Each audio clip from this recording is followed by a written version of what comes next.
Assalomu alaykum. Men YouTube kuzatuvchi obunachilar. Ko'pchilik yog'ishda, suvda, qarda blok ariymi deb so'raganlar uchun yana eshikda yog'ishaq tutdi. Daraxtlar gullavadi, mevalar 2 kunlik havoyi soldi, keyin yog'ishaq yana so'g'ib ketdi havo. Yana bloklar yog'ishaq tutdi, yana bloklar. Yana erib ketgani yo'q, ya boshqa ketgani yo'q.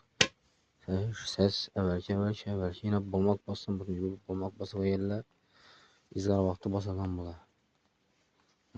Deb basgan bilan gitmeyen katta basıp ko'ringlar, gecagadan görüp kattaroq basıp ko'rsatdi. Kattaroq bassa kanishga keladi bu izgar vaqti. Kurgandan keyin nishat bassam bulmak batmaydi ham, izam qilmaydi jetmaydi. Va xolasa. Yine kurgani yo'q, bastım. İzam katta o'ynaydi. Sesem zo'yna. Tankallar tut sesi tarang. Her xil bloklarımız var. 12'likler, latok, tumballar var. 12'likler 11 sonman dastapkesi bilen gelişen veremiz yaklaşık 9,5 milyon metre veren 9,5 milyon. Valla 13,5 milyon dastapkesi yaklaşıklara, uzaklıklara 14 milyon, 13.800'den. Keyin buna semit köpek koşulan şola değerler için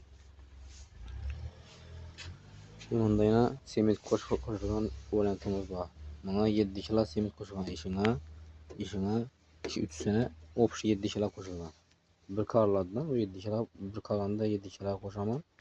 3 blok çıkardı bir karlanda. Yani kattalık nesi? Yani bu toşnik toluk kurmagan izgarı var. Bu toluk kurgandan keyin dum katadı bazı yüzü gazın yüzünde bulmak batıyor. Katkandan keyin dum demir oladı. Keyin yana gerek çekmem Xudo xolasa. Mana şimdi yazı 7 yıla koştum. Bir atik görecekmen. Mesela neydi o? 20 kilo ali bastır, 20 kilo semit edip kuyup görecekmen. Kızıkkallı olsa onun bakası kımadırak oldu. Buna bakası 7 kilo semit koşulan bakası 16,5 Müslüman dastapkesi bilen yakıraklara.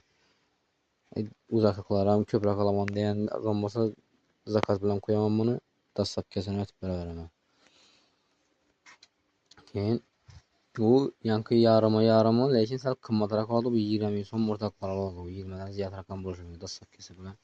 Kişinde kuyup görüp aytama şu vaqtda menzilimiz Xiva tuman Perşembe mahalli nomerim 91 997 3077 qiziqqanlar olsa podpiska bosib qo'llab turasizlar, chiqaraveramiz videolarni.